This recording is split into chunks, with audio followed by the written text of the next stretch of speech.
Abraham Lincoln said the question was whether this nation could exist half slave or half free. In the election of 1960, and with the world around us, the question is whether the world will exist half slave or half free, whether it will move in the direction of freedom, in the direction of the road that we are taking, or whether it will move in the direction of slavery. I think it will depend in great measure upon what we do here in the United States, on the kind of society that we build, on the kind of strength that we maintain. We discussed tonight domestic issues, but I would not want that to be any implication to be given that this does not involve directly our struggle with Mr. Khrushchev for survival. Mr. Khrushchev is in New York, and he maintains the communist offensive throughout the world because of the productive power of the Soviet Union itself. The Chinese communists have always had a large population, but they are important and dangerous now because they are mounting a major effort within their own country. The kind of country we have here, the kind of society we have, the kind of strength we build in the United States will be the defense of freedom. If we do well here, if we meet our obligations, if we're moving ahead, then I think freedom will be secure around the world. If we fail, then freedom fails. Therefore, I think the question before the American people is, are we doing as much as we can do? Are we as strong as we should be? Are we as strong as we must be if we're going to maintain our independence? And if we're going to maintain and hold out the hand of friendship to those who look to us for assistance, to those who look to us for survival? I should make it very clear that I do not think we're doing enough, that I am not satisfied as an American with the progress that we are making. This is a great country, but I think it could be a greater country. And this is a powerful country, but I think it could be a more powerful country. I'm not satisfied to have 50% of our steel mill capacity unused. I'm not satisfied when the United States had last year the lowest rate of economic growth of any major industrialized society in the world, because economic growth means strength and vitality. It means we're able to sustain our defenses. It means we're able to meet our commitments abroad. I'm not satisfied when we have over $9 billion worth of food, some of it rotting, even though there is a hungry world, and even though 4 million Americans wait every month for a food package from the government, which averages 5 cents a day per individual. I saw cases in West Virginia, here in the United States, where children took home part of their school lunch in order to feed their families, because I don't think we're meeting our obligations towards these Americans. I'm not satisfied when the Soviet Union is turning out twice as many scientists and engineers as we are. I'm not satisfied when many of our teachers are inadequately paid, or when our children go to school part-time shifts. I think we should have an educational system second to none. I'm not satisfied when I see men like Jimmy Hoffa in charge of the largest union in the United States, still free. I'm not satisfied when we are failing to develop the natural resources of the United States to the fullest. Here in the United States, which developed the Tennessee Valley and which built the Grand Coulee and the other dams in the northwest United States, at the present rate of hydropower production, that is the hallmark of an industrialized society, the Soviet Union by 1975 will be producing more power than we are. These are all the things, I think, in this country that can make our society strong or can mean that it stands still. I'm not satisfied until every American enjoys his full constitutional rights. If a Negro baby is born, and this is true also of Puerto Ricans and Mexicans in some of our cities, he has about 1/2 as much chance to get through high school as a white baby. He has 1/3 as much chance to get through college as a white student.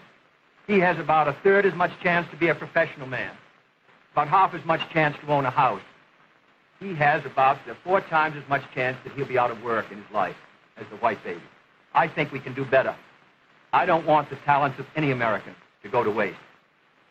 I know that there are those who say that we want to turn everything over to the government. I don't at all. I want the individuals to meet their responsibilities.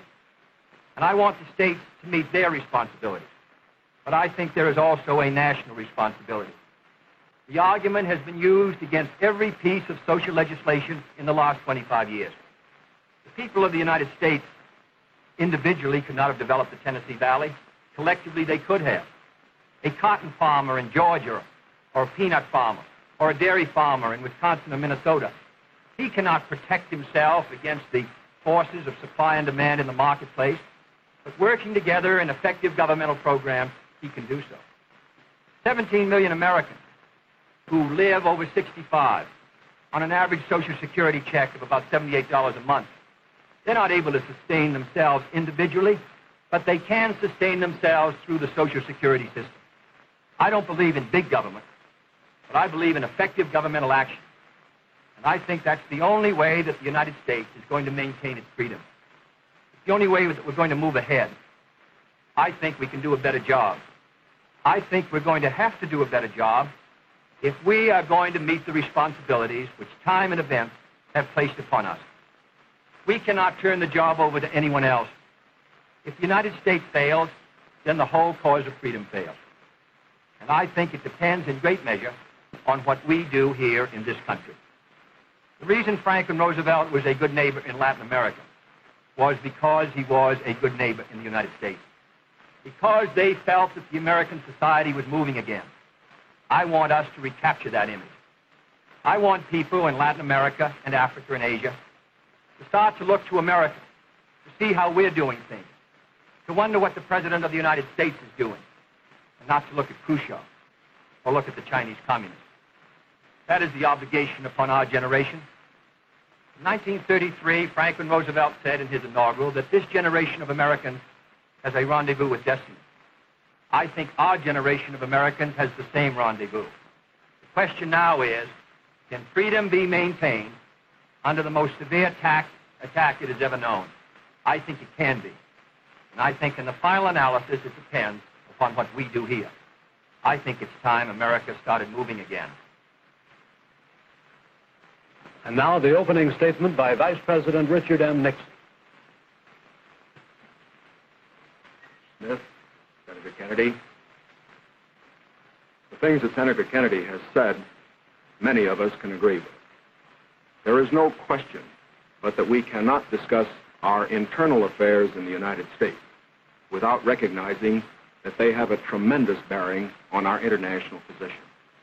There is no question but that this nation cannot stand still because we are in a deadly competition. A competition not only with the men in the Kremlin, but the men in Peking. We're ahead in this competition, as Senator Kennedy, I think, has implied. But when you're in a race, the only way to stay ahead is to move ahead. And I subscribe completely to the spirit that Senator Kennedy has expressed tonight, the spirit that the United States should move ahead. Where then do we disagree? I think we disagree on the implication of his remarks tonight and on the statements that he has made on many occasions during his campaign to the effect that the United States has been standing still. We heard that later. Looking then to this problem of how the United States should move ahead and where the United States is moving, I think it is well that we take the advice of a very famous campaigner. Let's look at the record. Is the United States standing still? Is it true that this administration, as Senator Kennedy has charged, has been an administration of retreat, of defeat, of stagnation? Is it true that as far as this country is concerned, in the field of electric power, in all of the fields that he has mentioned, we have not been moving ahead? Well, we have a comparison that we can make.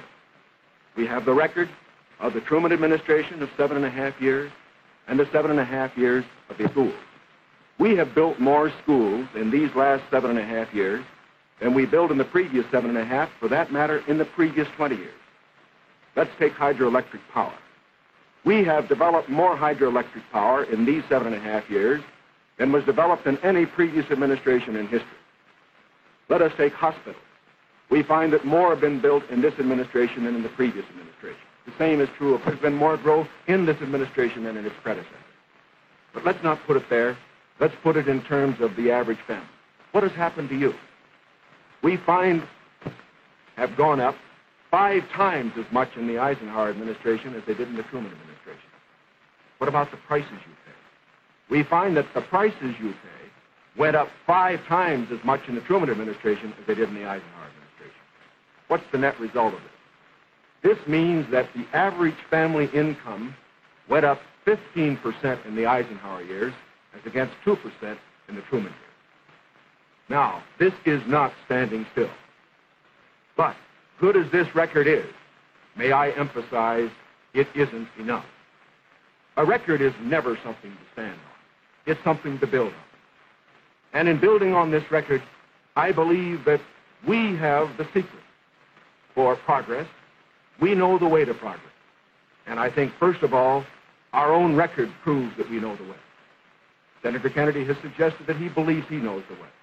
I respect the sincerity with which he makes that suggestion. But on the other hand, when we look at the various programs that he offers, they do not seem to be new. They seem to be simply retreads of the programs of the Truman administration which preceded it.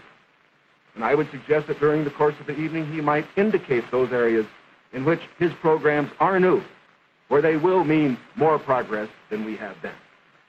What kind of programs are we for?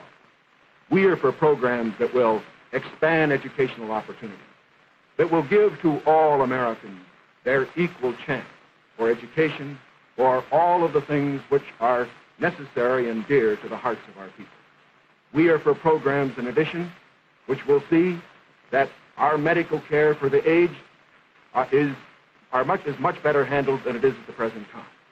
Here again, may I indicate that Senator Kennedy and I are not in agreement as to the aim. We both want to help the old people. We want to see that they do have adequate medical care. The question is the means. I think that the means that I advocate will reach that goal better than the means that he advocates. I could give better examples, but for whatever it is, whether it's in the field of housing, or health, or medical care, or schools, or the development of electric power, we have programs which we believe will move America, move her forward and build on the wonderful record that we have made over these past 7.5 years. Now, when we look at these programs, might I suggest that in evaluating them, we often have a tendency to say that the test of a program is how much you're spending. I will concede that in all the areas to which I have referred, Senator Kennedy would have the federal government spend more than I would have it spend. I costed out the cost of the Democratic platform. It runs a minimum of $13.2 billion a year more than we are presently spending to a maximum of $18 billion a year more than we're presently spending. Now, the Republican platform will cost more, too. It will cost a minimum of $4 billion a year more, a maximum of $4.9 billion a year more than we're presently spending. Now, does this mean that his program is better than ours? Not at all. Because it isn't a question of how much the federal government spends. It isn't a question of which government does the most. It's a question of which administration does the right thing. And in our case, I do believe that our programs will stimulate the creative energies of 180 million free Americans. I believe the programs that Senator Kennedy advocates will have a tendency to stifle those creative energies. I believe, in other words, that his programs would lead to the stagnation of the motive power that we need in this country to get progress. The final point that I would like to make is this. Senator Kennedy has suggested in his speeches that we lack compassion for the poor, for the old, and for others that are unfortunate. Let us understand throughout this campaign that his motives and mine are sincere. I know what it means to be poor. I know what it means to see people who are unemployed. I know Senator Kennedy feels as deeply about these problems as I do. But our disagreement is not about the goals for America, but only about the means to reach those goals. Thank you, Mr. Nixon. That completes the opening statements, and now the candidates will answer questions or comment upon one another's answers to questions put by correspondents of the networks. The correspondents. I'm Sandra Van Oker, NBC News. I'm Charles Warren, Mutual News. I'm Stuart Novin, CBS News. Bob Fleming, ABC News. The first question to Senator Kennedy from Mr. Fleming. Senator, the Vice President in his campaign has said that you are naive and at times immature. He has raised the question of leadership. On this issue, why do you think people should vote for you rather than the Vice President? The Vice President and I came to the Congress together. 1946. We both served in the Labor Committee. I've been there now for 14 years, the same period of time that he has. So that our experience in government is comparable. Secondly, I think the question is, what are the programs that we advocate? What is the party record that we lead? I come out of the Democratic Party, which in this century has produced Woodrow Wilson and Franklin Roosevelt and Harry Truman, and which supported and sustained these programs which I've discussed tonight. Mr. Nixon comes out of the Republican Party. He was nominated by it. And it is a fact that through most of these last 25 years, the Republican leadership has opposed federal aid for education, medical care for the aged, development of the Tennessee Valley, development of our natural resources. I think Mr. Nixon is an effective leader of his party. I hope he would grant me the same. The question before us is, which point of view and which party do we want to lead the United States? Mr. Nixon, would you like to comment on that statement? The next question, Mr. Novin. Mr. Vice President, your campaign stresses the value of your 8-year experience. And the question arises as to whether that experience was as an observer or as a participant or as an initiator of policy making. Would you tell us, please, specifically what major proposals you have made in the last... Difficult to cover them in 2.5 minutes. I would suggest that these proposals could be mentioned. First, after each of my foreign trips, I have made recommendations that have been adopted. For example, after my first trip abroad, I strongly recommended that we increase our exchange programs, particularly as they related to exchange of persons, of leaders in the labor field and in the information field. After my trip to South America, I made recommendations that a separate inter-American lending agency be set up, which the South American nations would like much better than to participate in the lending agencies which treated all the countries of the world the same. I have made other recommendations after each of the other trips. For example, after my trip abroad to Hungary, I made some recommendations with regard to the Hungarian refugee situation, which were adopted not only by the President, but some of them were enacted into law by the Congress. Within the administration, as a chairman of the President's Committee on Price Stability and Economic Growth, I have had the opportunity to make recommendations which have been adopted within the administration and which I think have been reasonably effective. I know Senator Kennedy suggested in a speech at Cleveland yesterday, the United States. Well, I would say in the latter that and that's what I found somewhat unsatisfactory about the figures, Mr. Nixon, that you used in your previous speech. When you talk about the Truman administration, Mr. Truman came to office in 1944 and at the end of the war, and for 7.5 years. And comparing him to the last 8 years, I prefer to take the overall percentage record of the last 20 years of the Democrats and the 8 years of the Republicans to show an overall period of growth. In regard to price stability, I'm not aware that that committee did produce recommendations that ever were certainly before the Congress from the point of view of legislation in regard to controlling prices. In regard to the exchange of students, of labor unions, I am chairman of the subcommittee on Africa, and I think that one of the most unfortunate phases of our policy towards that country was the very minute number of exchanges that we had. I think it's true of Latin America also. We did come forward with a program of students for the Congo of over 300, which was more than the federal government had for all of Africa the previous year. So that I don't think that we have moved, at least in those two areas, with sufficient vigor. The next question to Senator Kennedy from Mr. Warren. Senator Kennedy, during your brief speech a few minutes ago, you mentioned farm surpluses. I'd like to ask this. It's a fact, I think, that presidential candidates traditionally make promises to farmers. Lots of people, I think, don't understand why the government pays farmers for not producing certain crops, or paying farmers if they overproduce, for that matter. Let me ask, sir, why can't the farmer operate like the businessman who operates a factory? If an auto company overproduces a certain model car, Uncle Sam doesn't step in and buy up the surplus. Why this constant courting of the farmer? Well, because I think that if the federal government moved out of the program and withdrew its support, then I think you would have complete economic chaos. The farmer plants in the spring and harvests in the fall. There are hundreds of thousands of them. They're not able to control their market very well. They bring their crops in or their livestock in, many of them about the same time. They have only a few purchasers that buy their milk or their hogs, few large companies in many cases, and therefore the farmer is not in a position to bargain very effectively in the marketplace. I think the experience of the 20s has shown what a free market could do to agriculture. And if the agricultural economy collapses, then the economy of the rest of the United States sooner or later will collapse. The farmers are the #1 market for the automobile industry of the United States. The automobile industry is the #1 market for steel. So if the farmers' economy continues to decline as sharply as it has in recent years, then I think you would have a recession in the rest of the country. So I think the case for the government intervention is a good one. Secondly, my objection to present farm policy is that there are no effective controls to bring supply and demand into better balance. The dropping of the support price in order to limit production does not work. And we now have the highest surpluses, $9 billion worth.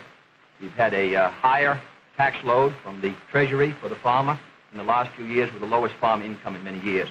I think that this farm policy has failed. And my judgment, the only policy that will work will be for effective supply and demand to be in balance. And that can only be done through governmental action. I therefore suggest that in those basic commodities which are supported, that the federal government, after endorsement by the farmers in that commodity, attempt to bring supply and demand into balance, attempt effective production controls, so that we won't have that 5 or 6% surplus which breaks the price 15 or 20%. I think Mr. Benson's program has failed. And I must say, after reading the Vice President's speech before the farmers as he read mine, I don't believe that it's very much different from Mr. Benson. I don't think it provides effective governmental controls. I think the support prices are tied to the average market price of the last 3 years, which was Mr. Benson's theory. I therefore do not believe that this is a sharp enough breach with the past to give us any hope of success for the future. Mr. Nixon, comment? I, of course, disagree with Senator Kennedy insofar as his suggestion as to what should be done on the farm program. He has made the suggestion that what we need is to move in the direction of more government controls, a suggestion that would also mean raising prices that the consumers pay for products and imposing upon the farmers controls on acreage even far more than they have today. I think this is the wrong direction. I don't think this has worked in the past. I do not think it will work in the future. The program that I have advocated is one which departs from the present program that we have in this respect. It recognizes that the government has a responsibility to get the farmer out of the trouble he presently is in because the government got him into it. And that's the fundamental reason why we can't let the farmer go by himself at the present time. The farmer produced these surpluses because the government asked him to through legislation during the war. Now that we have these surpluses, it's our responsibility to indemnify the farmer during that period that we get rid of the surpluses. Until we get the surpluses off the farmer's back, however, we should have a program, such as I announced, which will see that farm income holds up. But I would propose holding that income up, not through a type of program that Senator Kennedy has suggested that would raise prices, but one that would indemnify the farmer, pay the farmer in kind from the products which are in surplus. The next question to Vice President Nixon from Mr. Van Oker. Mr. Vice President, since the question of executive leadership is a very important campaign issue, I'd like to follow Mr. Noven's question. Now, Republican campaign slogans, you see them on signs around the country, as you did last week, say, it's experience that counts. That's over a picture of yourself, sir. Implying that you've had more governmental executive decision-making experience than your opponent. Now, in his news conference on August 24th, President Eisenhower was asked to give one example of a major idea of yours that he adopted. His reply was, and I'm quoting, "If you give me a week, I might think of one. I don't remember." Now, that was a month ago, sir, and the President hasn't brought it up since. And I'm wondering, sir, if you can clarify which version is correct, the one put out by Republican campaign leaders or the one put out by President Eisenhower? Well, I would suggest, Mr. Van Oker, that if you know the President, that was probably a facetious remark. I would also suggest that insofar as his statement is concerned, that I think it would be improper for the President of the United States to disclose the instances in which members of his official family have made recommendations, as I have made them through the years, to him, which he has accepted or rejected. The President has always maintained, and very properly so, that he is entitled to get what advice he wants from his cabinet and from his other advisors without disclosing that to anybody, including, as a matter of fact, to Congress. Now, I can only say this. Through the years, I have sat in the National Security Council. I have been in the cabinet. I have met with the legislative leaders. I have met with the President when he made the great decisions with regard to Lebanon, Quemoy Matsu, other matters. The President has asked for my advice. I have given it. Sometimes my advice has been taken. Sometimes it has not. I do not say that I have made the decision. And I would say that no president should ever allow anybody else to make the major decision. The President only makes the decision. All that his advisors do is to give counsel when he asks for it. As far as what experience counts and whether that is experience that counts, that isn't for me to say. I can only say that my experience is there for the people to consider. Senator Kennedy is there for the people to consider. As he pointed out, we came to the Congress in the same year, now have the opportunity to evaluate his as against mine, and I think both he and I are going to abide by whatever the people decide. Senator Kennedy? Well, I'll just say that the question is of experience, and the question also is what our judgment is of the future, and what our goals are for the United States, and what ability we have to implement those goals. Abraham Lincoln came to the presidency in 1860 after a rather little-known session in the House of Representatives, and after being defeated for the Senate in 58 and was a distinguished president. There is no certain road to the presidency. There are no guarantees that if you take the one road or another that you will be a successful president. I have been in the Congress for 14 years. I have voted in the last 8 years. The Vice President was presiding over the Senate. Which candidate and which party will meet the problems that the United States is going to face in the 60s? The next question to Senator Kennedy from Mr. Nobles. Senator Kennedy, in connection with these problems of the future that you speak of and the program that you enunciated earlier in your direct talk, you call for extending some of the welfare programs for schools, for teacher salaries, medical care, and so forth, but you also call for reducing the federal debt. And I'm wondering how you, if you're president in January, would go about paying the bill for all this. Does this mean that I did not advocate reducing the federal debt because I don't believe that you're going to be able to reduce the federal debt very much in 1961, 2, or 3. I think you have heavy obligations which affect our security, which we're going to have to meet. And therefore, I've never suggested we should be able to retire the debt substantially or even at all in 1961 Senator, 2. I believe in one of your speeches you suggested that reducing the interest rate would help toward... No, not reducing it. However, the kind of programs that I talk about, in my judgment, are fiscally sound. Medical care for the aged, I would put under Social Security. The Vice President and I disagree on this. The program, the Javits-Nixon or the Nixon-Javits program, would have cost, if fully used, $600 million by the government per year and $600 million by the state. The program which I advocated, which failed by 5 votes in the United States Senate, would have put medical care for the aged in Social Security and would have been paid for through the Social Security system and the Social Security tax. Secondly, I support federal aid to education and federal aid for teachers' salaries. I think that's a good investment. I think we're going to have to do it.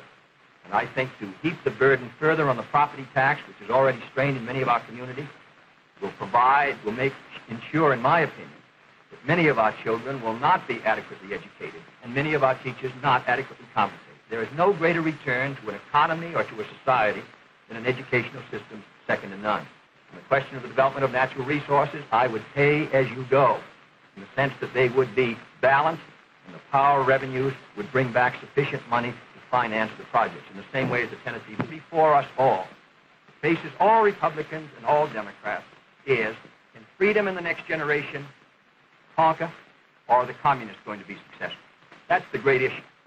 And if we meet our responsibilities, I think freedom will conquer.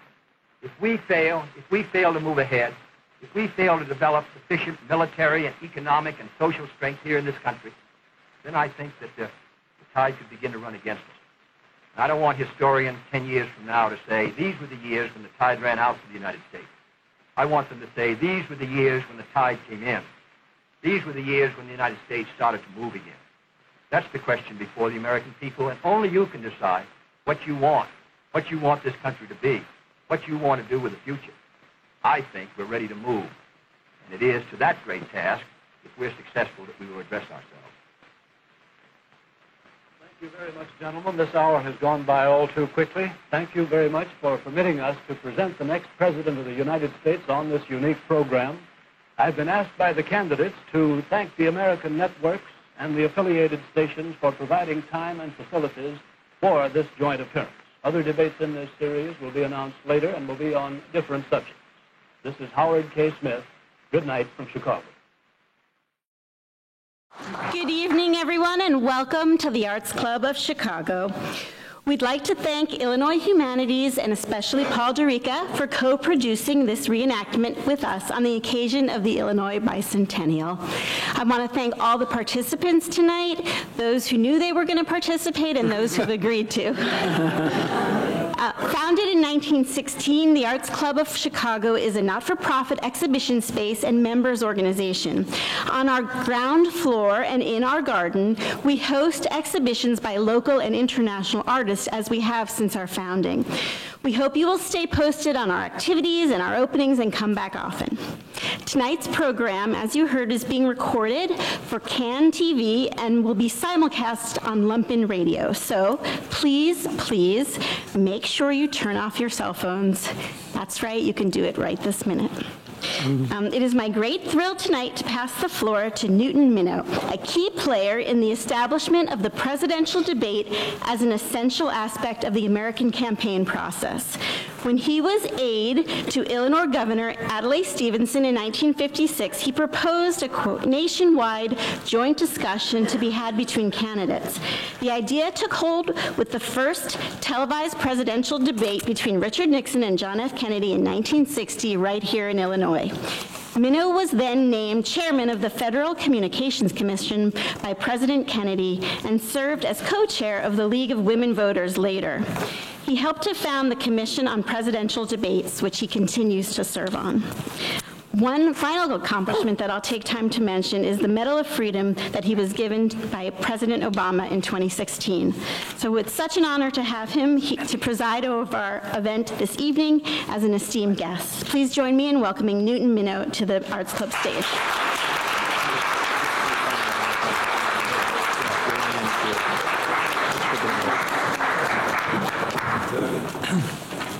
Thank you. President Kennedy told me after he was elected that he never would have been elected but for the Kennedy-Nixon debates. I think he was right. I didn't know Richard Nixon at that time, but a few months after Kennedy was inaugurated, there was an event where the National Junior Chamber of Commerce gave an award to what they consider to be 10 outstanding young men. And I was one of them, and Richard Nixon was the speaker. And I was standing with two other Middle Western young men, Ted Sorensen and Pete Peterson. And Mr. Nixon came over, he knew Ted. And he came over and he said, Ted, I want to congratulate you on that magnificent inaugural address. Ted said, thank you very much, Mr. Vice President. Nixon said, you know, Ted, there were some things in it that I liked so much, I wish I had said them myself. And Ted said, you mean the one about don't only work for others, not for yourself? And Nixon said, no, no, no, no. He said, I mean the words, I do solemnly swear.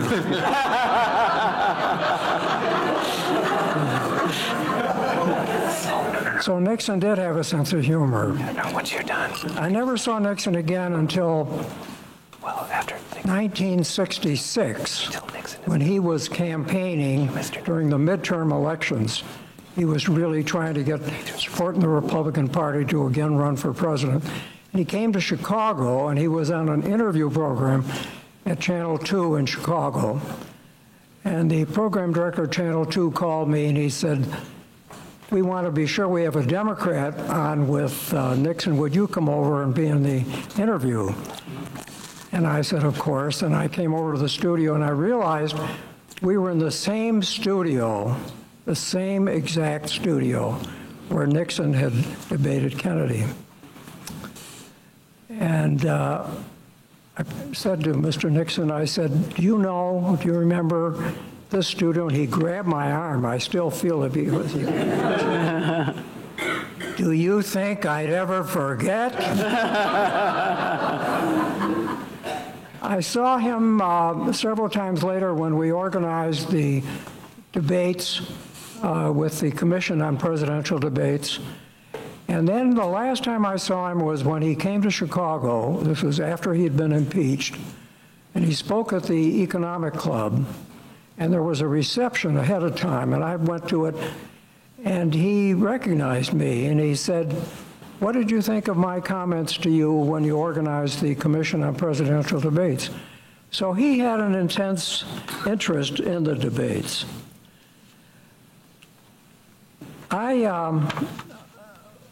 I'll tell you very quickly how this started. Adlai Stevenson, for those of you who are younger, he was the governor of Illinois and the Democratic candidate for president in 1952 and 1956, running against President Eisenhower. In 1960, he wrote an article in a national magazine about how presidential campaigns could be improved. And he suggested that there be televised discussions with the candidates together. Simultaneously, Congress was considering a change in the equal time law, which would have permitted broadcasters to have debates. They had not had debates because under the equal time law, Section 315 of the Communications Act, if a broadcaster gives or sells time to one candidate, he must do exactly the same for the other. Well, believe it or not, there are something like 175 candidates for president, and it would be impossible to have a debate unless there was an exemption from the equal time law. So Congress was considering this. They asked Adlai Stevenson to come and testify, and I, as the junior member of the law firm, was ordered to draft his statement. And in it, he proposed, and the Congress listened very carefully. There was a Senate committee, and the broadcasters then said what the political people wanted was time that they didn't have to pay for, which was their motivation. What the broadcasters wanted was to be able to organize and have debates. So a compromise was reached for the 1960 election only. The law was to end with the 1960 election, that the broadcasters could have debates. Frank Stanton, then the president of CBS, organized them. First debate is what you're going to be seeing here today. Years later, Congress refused to change the law. President Johnson didn't want a debate. He told Congress to leave it alone. Nixon was president. He said, forget it. I'm not interested in debating. But finally, the FCC, on its own, defied Congress. I was involved, and there was a very strong Republican chairman of the FCC, Dick Wiley, and the FCC said, we regard debates as a news event exempt from the equal time law. And that's when the League of Women Voters, subsequently the Commission on Presidential Debates, and we've had debates every time since 1976. At my age, I'm still on the debate commission. We're having a meeting next month to plan the 2020 debates. I think they're a very important basic part of the democratic process, and today we'll see the first one.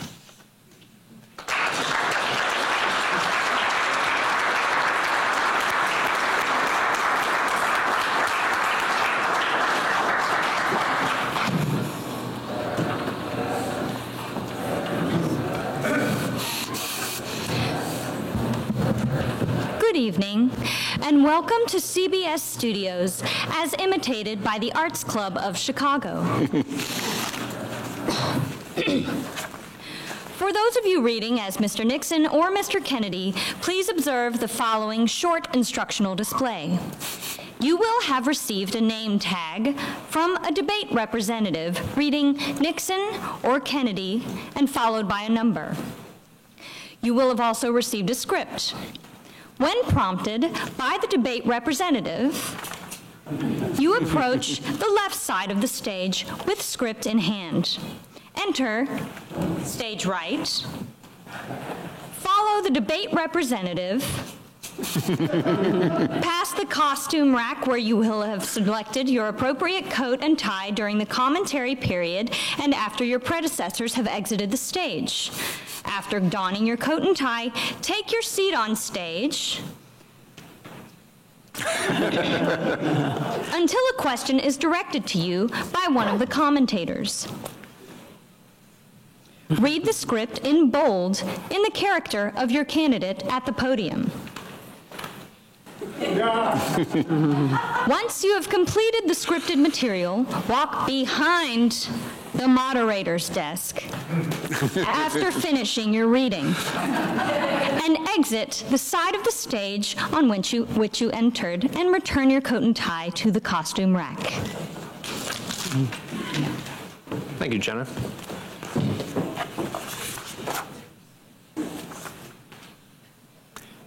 Good evening. The television and radio stations of the United States and their affiliate stations are proud to provide facilities for discussion of issues in the current political campaign by the two major candidates for the presidency. The candidates need no introduction. The Republican candidate, Vice President Richard M. Nixon, and the Democratic candidate, Senator John F. Kennedy. According to the rules set forth by the candidates themselves, each man shall give an opening statement of approximately 8 minutes duration and a closing statement of approximately 3 minutes duration. In between, the candidates will answer or comment upon answers to questions put by a panel of correspondents. In this, the first discussion in a series of 4 joint appearances, the subject matter, it has been agreed, will be restricted to internal or domestic American matters. Now, for the first opening statement by Senator John F. Kennedy.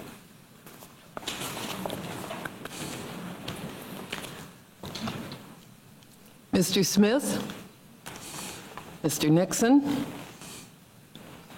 in the election of 1860, Abraham Lincoln said the question was whether this nation could exist half slave or half free. In the election of 1960, within the world around us, the question is whether the world will exist half slave and half free, whether it will move in the direction of freedom, in the direction of the road that we are taking, or whether it will move in the direction of slavery. I think it will depend in great measure on what we do here in the United States, on what kind of society that we build, and the kind of strength that we maintain. Now, Senator Kennedy's opening statement, as I said, lasted for 8 minutes, and we will not have him deliver the full 8-minute statement. Instead, I will tell you that he will go on to talk about the ways in which, in his belief, the United States is not fully living up to its promise. He will call out the country for its economic inequalities and for its racial inequalities as well. But he will say that the United States is uniquely positioned to be both an innovator and a leader in the world. He will say that it's not enough for individuals to be responsible or for the states to be responsible, but instead he calls for a national responsibility.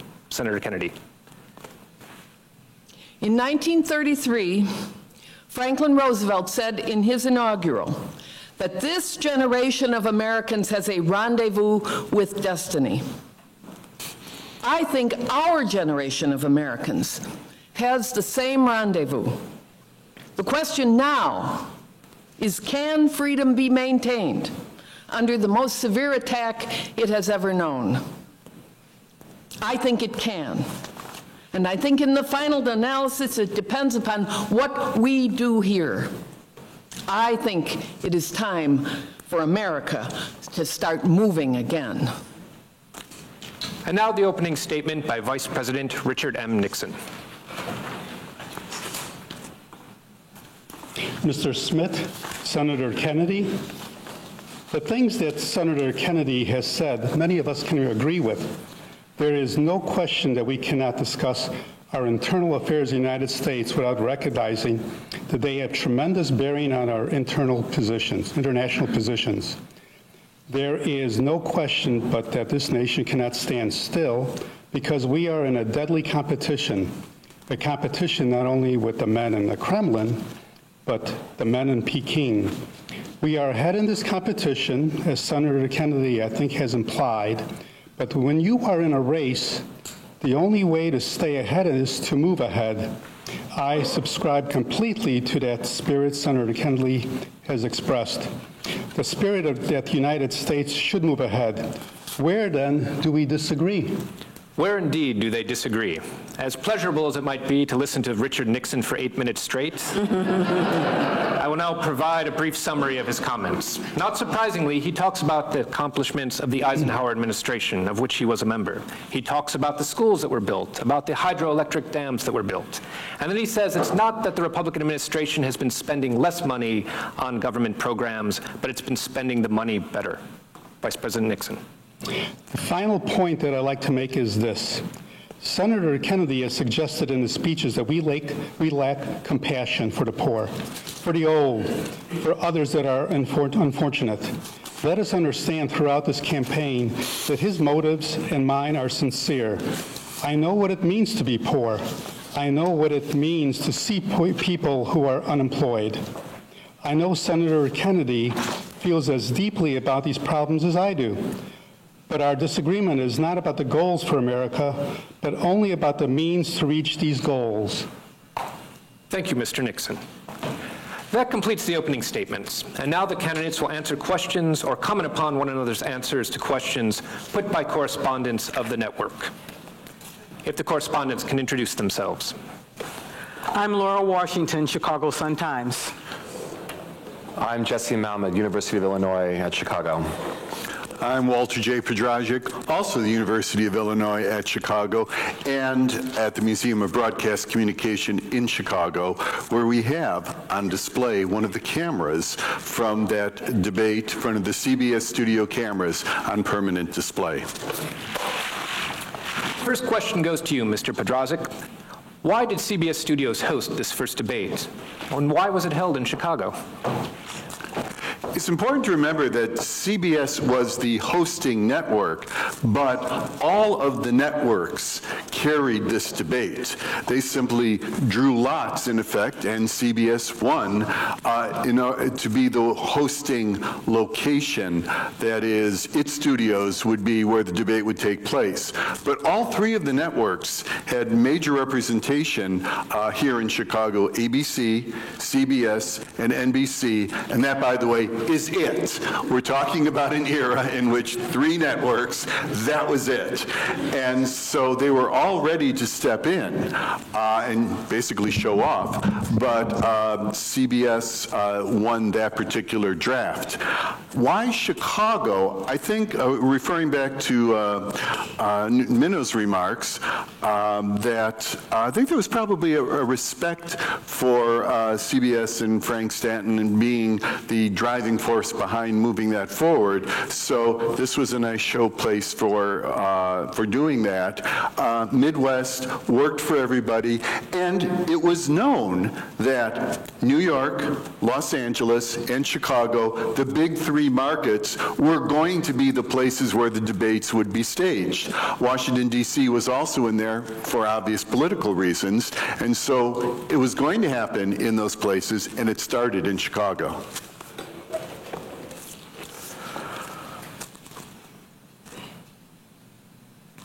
Oh, if you can ask your question. Oh, okay. I was looking for... oh, no. That's pretty scary. Broadcast. Mr. Podrazik, please. I was looking for Senator Kennedy. Senator, the Vice President has said in his campaign that you are naive and at times immature. He has raised the question of leadership on this issue. Why do you think people should vote for you rather than the Vice President? Thank you, Mr. Podrazik. The Vice President and I came to Congress together in 1946. Both served on the Labor Committee. I've been there now for 14 years, the same period of time that he has. So our experience in government is comparable. Secondly, I think the question is on what programs we advocate and what is our party's record that we lead. I come out of the Democratic Party, which in this century has produced Woodrow Wilson, Franklin Roosevelt, and Harry Truman. and which has sustained and supported programs which I have discussed tonight. Mr. Nixon comes out of the Republican Party. He was nominated by them and is, in fact, that through most of the past 25 years, Republican leadership has opposed federal aid for education, medical care for the aged, development of the Tennessee Valley, and development of our natural resources. I think Mr. Nixon is an effective leader of his party, and I hope he would grant me the same. Senator Kennedy concludes this statement by boiling the 1960 campaign to a very basic question. Which of the two major parties is better fit to lead the nation? Mr. Nixon, would you like to comment on that statement? I have no comment. The next question goes to Ms. That's what happened. The next question goes to Ms. Washington. You have extensive experience moderating debates. What about the format of this first televised presidential debate jumps out to you? Thank you for that question. Well, first of all, I have to point out that I'm way too young to remember this personally. But I've seen the videos, and I've studied, and as a scholar and lover of political history, obviously I know it's a very important event. But the first thing that jumped out at me when I first read about it, and it's been pointed out tonight, is the opening statements were 8 minutes each. Can you imagine a debate these days with opening statements of 8 minutes each? With our attention span, we can barely get past the 2 or 3 that's more conventional now. So that was really profound and I think important, because that debate in particular was about policy, it was about issues, and you can't cover anything in 2 or 3 minutes. So I think even though it strikes us as very weird now, it was obviously an important addition, and I think it was an important thing for the debate commission to do. The other thing is the format obviously is much more simple, much more less flashy, very open. You've just got a couple chairs, you've got a couple of podiums. You don't have these big massive things that look like they come out of the circus for podiums. They're simple places. You can see the candidates, you can visualize them much more readily. People are sitting in chairs and then they step up to the podium rather than being stuck at these heavy-duty podiums for an hour and a half. It's better for the candidates, I think it's better for the audience. No bells and whistles, nothing flashy, just about the conversation and about the content. The moderator, very low-key. The questioners, of course, were all very low-key. But the most important thing is that you don't have the interaction, for better or worse, that we have today when you have debates, whether they're local debates here in Illinois or they're presidential debates. You don't have the audience and all the things that go along with having an audience. You don't have the social media. You don't have questions from the audience. You don't have that interaction, again, for better or worse. Because you're important. You're the voters, so it's important, and I think that's why we've evolved to this point, to have that kind of participation from the audience. But it can be very distracting, and it can be very much off the point of the conversations you're trying to get. But this kind of a debate is a moderator's dream, because it is so easy to handle. If you could ask your question. Mr. Vice President, your campaign stresses the value of your 8 years' experience. The question arises as to whether that experience was as an observer, as a participant, or an initiator of policymaking. Would you tell us, please, specifically what major proposals you have made in the last 8 years that have been adopted by the administration? Well, it would be rather difficult to cover them in 3.5 minutes. I would suggest that these proposals be mentioned. First, after each of my foreign trips, I have made recommendations that have been adopted. For example, after my first trip abroad, I strongly recommended that we increase our exchange programs, particularly as they are related to exchange of persons, of leaders in the labor field and in the information field. After After my trip to South America, I made recommendations that a separate inter-American lending agency be set up, which the South American nations would like much better and would participate in than the lending agencies which treated all of the world the same. Vice President Nixon would go on to talk about a trip to Hungary, which got a great deal of national attention, and he would also talk about the role that he played on the Presidential Committee on Price Stability and Economic Growth. Now, question to Mr. Malmed. You're an artist working in film and video with a keen interest in television. What strikes you about the staging of this debate? How would it have appeared to viewers across the nation? Thank you. It's a really fascinating thing to be able to watch this now, especially in the way that most of us would be able to see this right now, which is maybe on laptops or phones, or if you have the opportunity a much larger screen, and that those are maybe much more like intimate devices, things we would have really close to us, and we can imagine now the scale of these being much farther away and sort of fulfilling the role of the electronic hearth. The debate itself, which I recommend seeing outside of just this lived example, is fascinating because it's the editing is incredibly clunky, a lot of the staging is very strange in terms of shifting between different things. There are booms that are hanging right there, and there's a general seeming lack of awareness on the behalf of the candidates as their role as kind of performers inside of the space, and whether or not they're supposed to like what is the shot? Is it right here, in which case they should have a certain type of facial performance, or is it kind of farther away? And it feels also maybe like the people who are doing the live switching are having a similar kind of indeterminacy in terms of the way that they're thinking about things.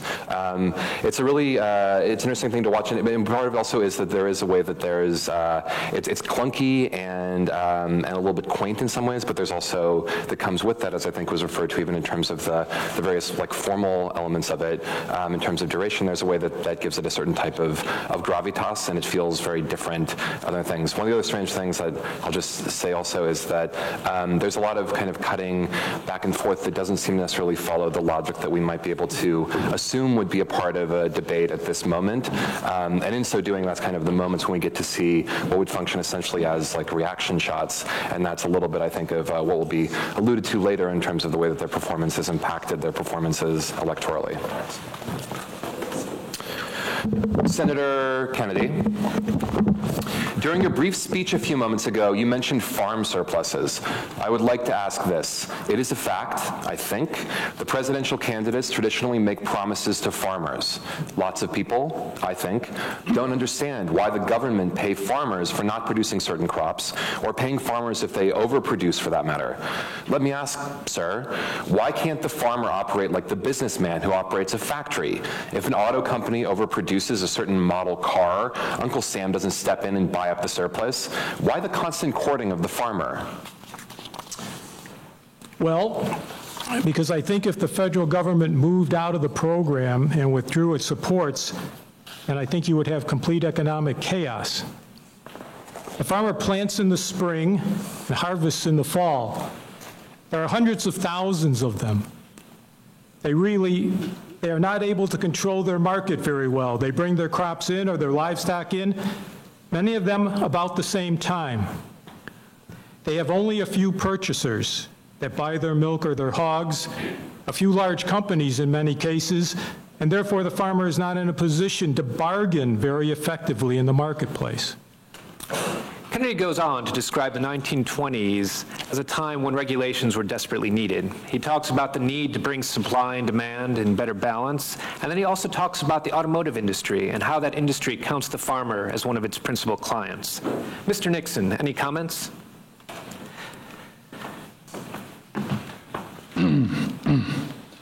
I, of course, disagree with Mr. Kennedy insofar as the suggestion as to what should be done with the farmer program. He has made the suggestion that what we need is to move in the direction of more government controls, a suggestion that would mean rising prices for the consumer and would also mean that rising prices that the consumers pay for products and imposing upon the farmers controls on acreage even more so than we do today. I think this is the wrong direction. I don't think this has worked in the past. I do not think it will work in the future. Vice President Nixon instead looks to the late 1940s and to the surpluses that were produced then. In his concluding statement, he suggests that these surpluses are the real source of the problem and that farmers should stop simply producing surpluses, and in the interim, the government should help to subsidize that effort. Now, the next questions are going to be to both Ms. Washington and Mr. Podrazik. Ms. Washington, it seems that the more things change, the more they stay the same. What have you heard from the candidates tonight that seems to resonate with the contemporary moment? Conversely, what seems unique to the early 1960s? Well, what was different in 1960 was civility. If you think back to the 2016 election, and the debates that were held at that time, if you think back just in the last couple of weeks to the debates that have been held in the Illinois gubernatorial campaign, civility was not a calling card. You heard what you heard in this debate was respect. Each candidate called each other Mr. Kennedy, Mr. Nixon, not other names of all kinds. There was no grandstanding. There was no disrespect in terms of cutting each other off, which is a constant now. The moderator's job is almost impossible because no one respects the rules anymore. Well, I thought it was interesting at that earlier question, after Mr. Kennedy spoke, Richard Nixon was asked to respond, and he said, no comment. When does a candidate ever let a chance to beat up on the other candidate go by? The other thing is that, particularly with Kennedy's comments, there was references to history. It was a very intellectual opening, Kennedy's opening. He talked about Abraham Lincoln. He talked about slavery. How provocative to talk about something as controversial as slavery in your opening remarks for your first presidential debate. Very thoughtful. There were references like that throughout the debate. Very sober, very respectful. On the other side, there's still Democrats and there's still Republicans. They still have deep differences philosophically around economics, around social justice. The Democrats, if you heard Mr. Kennedy's remarks throughout, he believes in big government. He believes in the Great Society. Even before the Great Society was coined, he believes in taking care of the little guy. Richard Nixon was very much the economic conservative, very much focused on the corporate environment, very much focused on the dollar, so to speak. The other real thing that I think was pretty typical was that they often do not answer the question that they're asked. As a matter of fact, this debate was supposed to be about domestic issues, and the first thing out of the box that Kennedy does is say, well, I know we're here to talk about the domestic issues, but we have to talk about the Cold War, we have to talk about communism, because we can't separate those two. They never stick to the subject. In addition to the civility that you've been talking about, there was respect and civility between the two candidates very early on. If you were watching clips of this, Kennedy, in answer to the first question, which is what threw me off, is sitting there, and it's Nixon who reminds Howard K. Smith to tell Kennedy to go up to the podium to answer the question. You know, he's gesturing, he should go up there. There was sort of like, we're in this together, and in fact, there was sort of a confidence on Nixon's part, like, I got this. I know how debates work. So, you know, help him out. Help the kid out. The other thing besides civility was the assumption that the American people not only would sit still for 8 minutes, but they would be conversant with some of the subjects that were being tackled by both of them. Because if you read the transcripts, it's like a history lesson at the Times. They focus very much on the international issues of the day, domestic theory. They have all that spread out, and they're not worried about the soundbite. They're worried about answering the question. They're worried about scoring debate points, but they were definitely there to advance the cause of helping the people at home figure out who they wanted to be as their next president.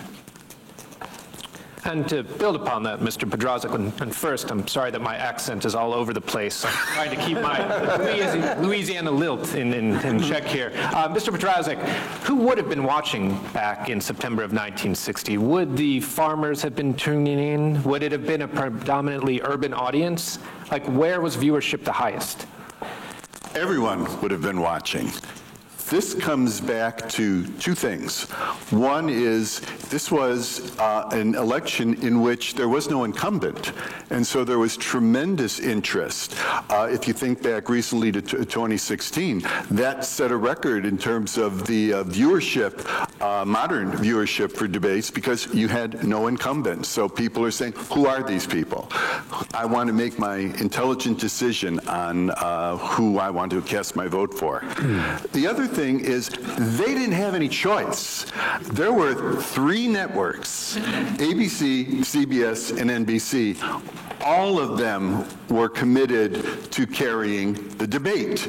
So unless you actually were in an urban environment which had a greater number of independent stations that may have chosen not to carry this, basically, boom, boom, boom, well, I guess I'm watching it because that's all there is on television.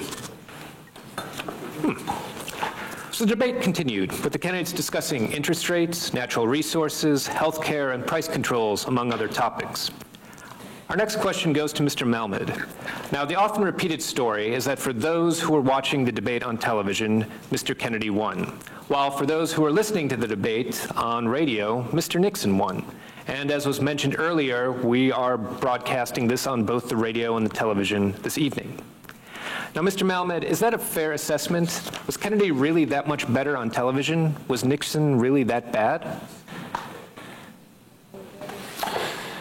I'll begin by noting that there's an old saw, perhaps, about the way that we encounter great works of literature, great works of art, is that at the current moment you experience them always for the second time. That you already have maybe the built-in conception of them through historical context you've received.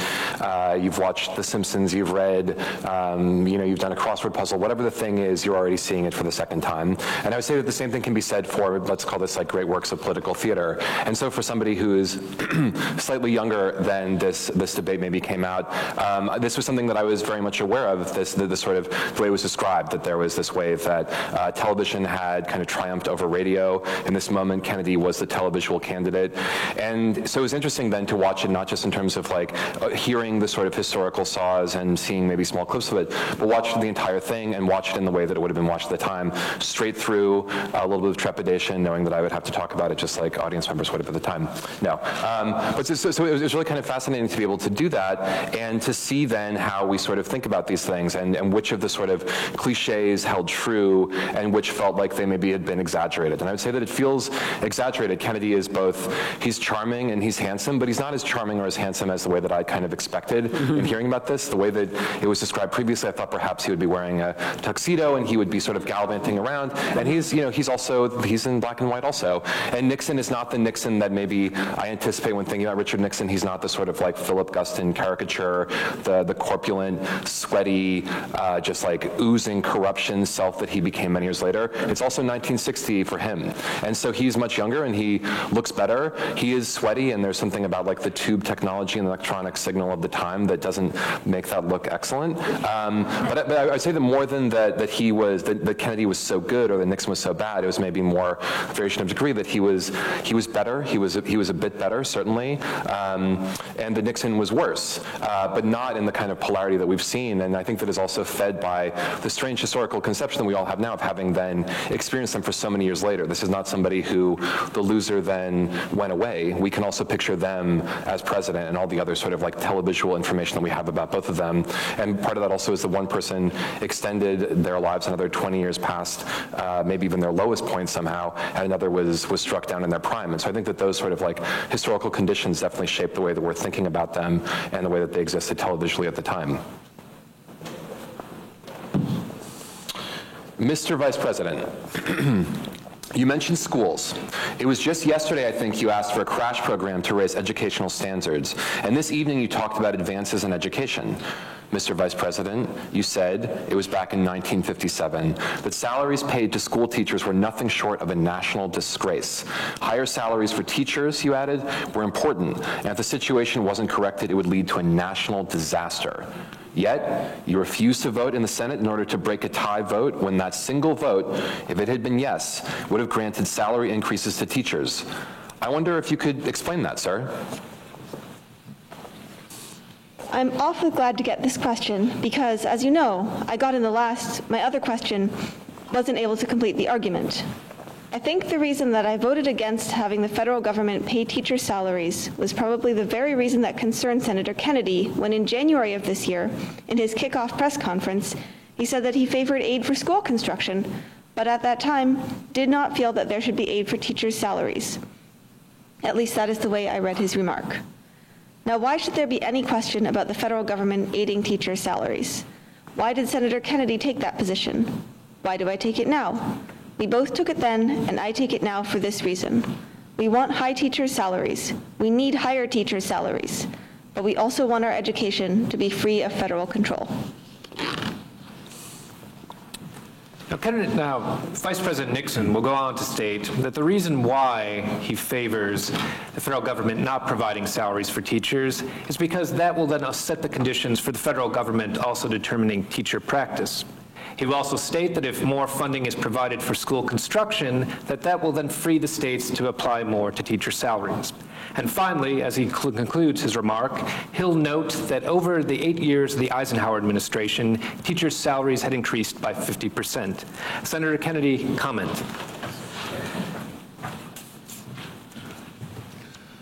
When the Vice President quotes me in January 1960, I did not believe that the federal government should pay directly teachers' salaries.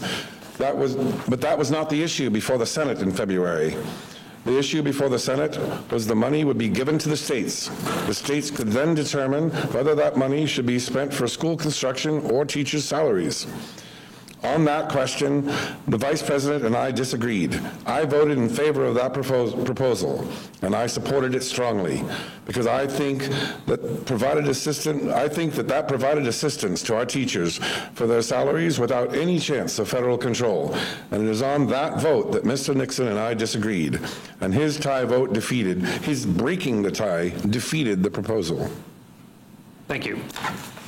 Kennedy would go on to state that the reason that he thinks basically money should be applied to both is that if you give more money to the states directly, they will have enough to provide for both school construction and increased teacher salaries. He concludes his remarks by saying that any budget passed during a Kennedy administration would be a balanced budget. Now we're going to break for a brief moment with history to allow those of you in the audience to ask questions of our three commentators about the first televised presidential debate and the 1960 campaign. The period shall be limited to 4 questions. We ask that each of your questions not exceed 30 seconds. Any volunteers? Questions for the audience? From the audience. In the back, sir. How was the order of speaking? It appears that Kennedy always spoke first and Nixon replied. Did that apply throughout the entire debate, or did that shift back and forth? Sorry, I'm going to repeat the question for our listeners at home.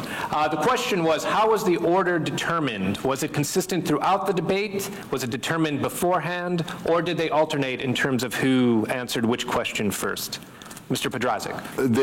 Over the course of the 4 debates, it changed as to who had the opening remarks, who had the closing remarks and such. But once they started, it was just back and forth on this particular one. Other questions? We still have time for 3. In the back, sir. After the debate of each before, after each one was over, and the cameras were off and the radio was turned off, did the candidates interact much socially afterwards? The question was, after the debates had concluded, did the candidates interact socially at all? They actually had a lot of interaction before the first debate. There was about an hour's worth of just getting to know the studio, getting to know each other. And while during the first debate itself, the only press available, except for 2 pool reporters, the only press in there were the questioners. There would be us. And the press covering it were in another room, just like people watching it at home. But beforehand, they were all over both candidates, and there was smiling and shaking of hands, and there was a sense of competitive camaraderie between Nixon and Kennedy. The afterward moment that strikes me was Howard K. Smith later, Mr. Smith, said that he had been keeping score during the debate, and he thought Nixon had won strictly on points. Nobody in that room knew what was actually experienced by the people watching, because they were performing. And that could only happen once. Even the remaining 3 debates tinkered constantly with the format in terms of the podium, the staging, even if they were in the same city at the same time. But that first one, nobody knew what they were in for, and nobody knew what it would turn out to be. I would just add that it's an interesting experience as a media person to be in the room, and then when the lights do go down and the cameras are off, you do get to watch the candidates interact, and the least that they need to do is shake hands, and sometimes I've been in many debates where they can't do that. And then there'll be now, particularly with the local candidates, even in the gubernatorial race, there will be what we call a presser. There'll be a press opportunity after the debate with each candidate where they go off to a room with the reporters, and the reporters get to drill them on what they just said or what they didn't say, and some of the things that came up in the debate. And that could be just as revealing as what you saw on camera a few minutes before. It can sometimes become the bigger part of the news story that's published the next day. And can I just add, as a humble journalist, in my research preparing for this, I learned that during the debates, Nixon, for those of you who are curious, he stayed at the Congress Hotel, and Senator Kennedy stayed at the Ambassador East. And that after the debate concluded, Nixon went in a motorcade that was accompanied by the Chicago Police Department back to his hotel, and there were people waiting there for him. And purportedly, Senator Kennedy went to a private party. But we don't know where that party was or what it consisted of. We have time for 2 more questions. You, sir. Who are the actual questioners at that first debate? Who are the actual questioners at that first debate? I have them all listed here, if you'll give me one moment to look them up. While we're waiting for that, we see, I think there was a 4th question back, way in the back. Nowadays, we have to fact check every single debate. Back in 1960, were journalists as dogged at fact-checking everything that Senator Kennedy and Vice President Nixon said during the debate? The question is about fact-checking. Were journalists as dogged in the early 1960s as they are today about fact-checking candidates' comments? I'm not sure about that. Well, you've got to remember, again, this was in the midst of constant campaigning by both candidates. And so what they did was they really went back on the road. And so they touted their performance, and it was not so much I'm specifically fact-checking what was said yesterday, but rather I'm picking up on some of the themes that were raised in the debate yesterday. And so Kennedy was riding a wave of enthusiasm when he went on the road, and Nixon too went on the road, and was tweaking his own preparedness for the next round. Did you ever find the list? And I have not found the list, I'm embarrassed to say. Well, we can take one more question. I'll break the rules temporarily. Yes, sir, you in the front. There was mention in that first debate about racial equity, and during any of the debates, did they talk about gender equity? Oh, boy. Question. I don't know the answer. They talked about the international scene. They talked about education. They talked about farm subsidies. I'm pretty sure that was not a major topic that came up. Someone who read the Sorry? Well, that's changed. You're not going to have conversations where they're not going to talk about gender equity from here on out. Me too. That's right. The question was about gender equity, and was it a part of the first debate or subsequent debates? Having read the transcript of the first debate, I could say that it didn't appear anywhere. And having read the transcripts of the other 3, not really. Right. And I'm sorry I couldn't find the list. I just wanted to mention, one of the questioners was Sandy Van Oker, Yeah. who was my college roommate at Northwestern. The only living survivor of the debate. Wow. One other striking thing about the questioners is they were all broadcasters, Mutual Broadcasting, ABC, NBC, and CBS. And that was a little rankling to the print folks. And so that there was print representation in some, but not all, of the subsequent debates. Wonderful. Well, thank you. If you do have more questions, our commentators will be here after the event and can answer your questions then. So could I have the summation time, please? We've completed our questions. We've completed our questions and comments. In just about a moment, we'll have our summation time. 3 minutes and 20 seconds for the summation of each candidate. Thank you. 3 minutes and 20 seconds for each candidate. We are going to hear the concluding 2 paragraphs from the 2 candidates. Vice President Nixon, will you make the first summation? Thank you. The other point I would like to make is this downgrading of how much things cost. I think many of our people will understand better when they look at what happened during the Truman administration, when the government was spending more than it took in. We found savings over a lifetime eaten up by inflation. We found the people who could least afford it, people on retired incomes, people on fixed incomes. We found them unable to meet their bills at the end of the month.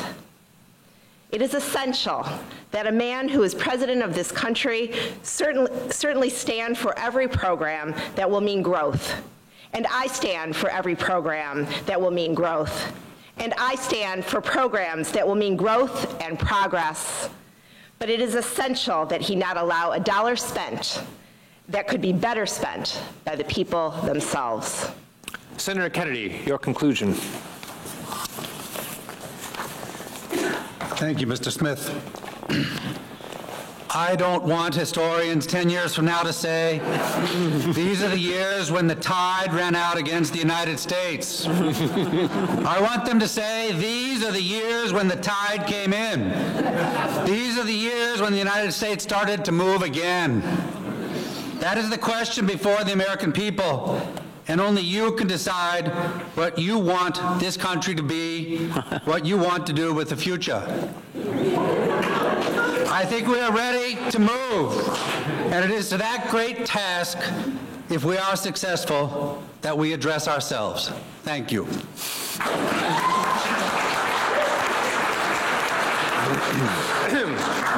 Thank you very much, gentlemen. This hour has gone by all too quickly. Thank you very much for permitting us to present the next President of the United States on this unique program. I've been asked by the candidates to thank the American networks and the affiliate stations for providing time and facilities for this joint appearance, including CAN TV, Lumpen Radio, and especially Janine Myleaf and Jenny Lyle and our host, the Arts Club of Chicago.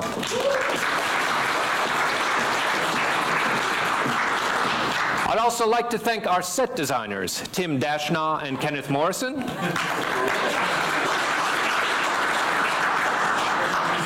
and Cassie Tompkins for designing our buttons, poster, and printed program. And this program would not be possible without our wonderful commentators. So I would like to thank this evening Jesse Malmed, Walter J. Podrazik, Laura Washington, and former FCC chair and a true Chicago and American treasure, Newton Minow.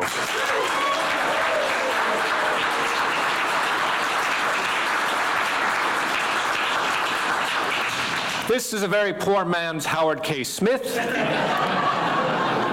Also, Paul Derica, Director of Programs with Illinois Humanities, and on behalf of Illinois Humanities, good night from Chicago.